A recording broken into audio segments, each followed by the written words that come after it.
Welcome to This Explainer. Today we are diving into something kind of mind-blowing, the sheer, undeniable power of silence. We're going to unpack this using two incredibly distinct, yet surprisingly parallel frameworks. On one side, we've got contemporary feminist rhetorical theory, and on the other, classic Machiavellian philosophy. We'll dig into the research and see how these two totally different schools of thought actually arrive at the exact same conclusion when it comes to the unspoken word. To kick things off, I want you to really think about this counterintuitive question. What is literally the loudest way to communicate? In our modern world, we're basically trained to view volume as power. We tend to think that the loudest person in the room, the one dominating the conversation, holds all the cards. But what if the exact opposite is true? Well, Stoic and Machiavellian thought offers this profound concept that completely flips our normal understanding on its head. The idea is that silence is not weakness. It's the purest form of dominance. This tells us that choosing not to speak isn't some submissive act. It doesn't mean you have nothing to say. Actually, it's an active, highly tactical choice. So here's our roadmap for today. We'll start with the myth of passive silence, then move into Feminist Resistance, followed by Machiavellian Dominance. After that, we'll break down the Mechanics of Discomfort, look beyond words, and finally, wrap things up with Mastering the Unspoken. Let's get right into it. Part 1. The Myth of Passive Silence. It's time to reframe how we think about the absence of sound. First, we have to dismantle this cultural conditioning that constantly equates silence with weakness. To do that, let's look at a really critical distinction from a Chapman University thesis by Paulina Camus: enforced silence versus strategic silence. Enforced silence is historically oppressive, right? It's forced upon marginalized groups by whoever holds the power. But strategic silence, that is a deliberate, conscious, and incredibly powerful choice to simply refuse compliance with anyone trying to assert dominance over you. Western society overwhelmingly pushes this idea that silence is weak and speech is powerful. We are essentially programmed to believe the most talkative person is the authority figure. And because of that deep-seated societal bias, deploying strategic silence becomes a highly disruptive and totally unexpected response. It literally breaks the script of normal human interaction. Moving on to Part 2, Silence as Feminist Resistance. Let's explore disrupting the patriarchal dominant discourse.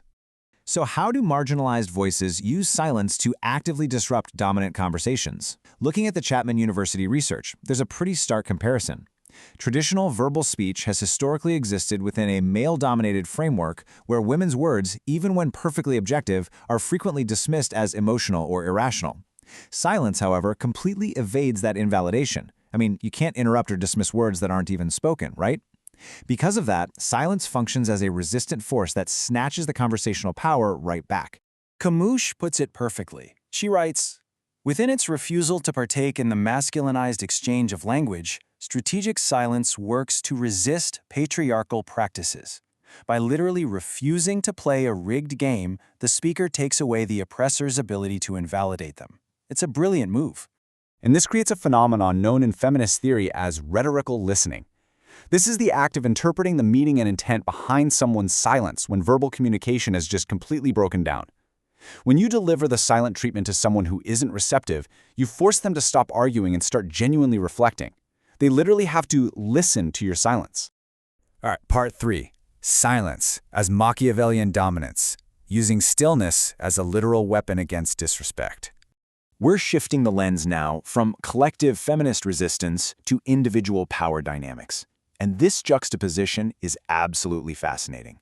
The feminist rhetorical lens uses silence to dismantle oppressive hierarchies and force mutual understanding. Meanwhile, the Machiavellian strategy uses the exact same tool, silence, to create psychological uncertainty, punish disrespect, and assert individual dominance. Two completely different end goals, but both recognize that ultimate control is achieved through silence. Niccolo Machiavelli famously wrote, "Men must either be caressed or annihilated." It's intense, for sure. But in the context of handling disrespect, this means there is zero middle ground. When dealing with someone who's testing your boundaries, throwing out half measures, arguing, or getting emotional only reveals your vulnerabilities. You either forgive them entirely, or you erase the problem through absolute, chilling silence. Let's pause for a second. I want to challenge you with this. When someone disrespects you, do you react or do you observe? Think about your own habits here. When someone tests you, do you immediately jump in to defend yourself, or do you sit back and watch them expose their true motives? Because here's the reality. Emotional reactions feed disrespect. Like the Machiavellian source material points out, emotion is basically blood in the water. Every single word you throw back at them just proves they actually got to you. Strategic silence, on the other hand, starves disrespect entirely by cutting off their access to you and denying them your attention. Let's get into part 4, the mechanics of discomfort. How exactly does the silent treatment psychologically shift power? It's really interesting to look at the psychological gears that start turning when someone gets hit with tactical silence. Step 1, you entirely withdraw your access and attention. Step 2, because human beings absolutely despise the unknown, the offender begins to feel this intense discomfort and uncertainty. And step 3, without you there to argue with, their mind becomes a battlefield of their own paranoia. They are forced to either self-reflect or just completely spiral, imagining the absolute worst-case scenarios. So why does tactical silence break people down so universally? Well, it creates this armor of unreadable opacity around you. It completely denies the antagonist the validation they're desperately craving. It induces a deep fear of the unknown, essentially acting as a form of psychological warfare. You're taking their initial offense and instantly transforming it into pure uncertainty for them. Part 5, Beyond Words. Let's explore some other unspoken rhetorical tools. If we broaden our scope beyond just silence, there are other physical cues that carry massive rhetorical weight. Take laughter, for example. Sure, it can relieve tension, but if delivered unexpectedly, it can ruthlessly mock someone trying to assert dominance. Then there's body language. It instantly establishes who holds the power in a social hierarchy before anyone even opens their mouth. And eye contact? That can inspire action, communicate boundaries, or assert absolute control without a single spoken syllable. The truth is, speech is only a fraction of how we exert influence and communicate our reality. The spoken word is really just one tiny piece of a very deep, very complex puzzle of human persuasion and power dynamics. Finally, Part 6, Mastering the Unspoken. Choosing exactly when to deploy this ultimate rhetorical tool.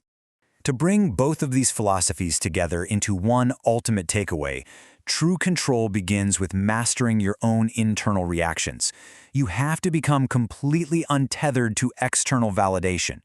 Whether you're actively dismantling an oppressive patriarchal system or you're just putting a disrespectful coworker in their place, true strength lies entirely in your composure.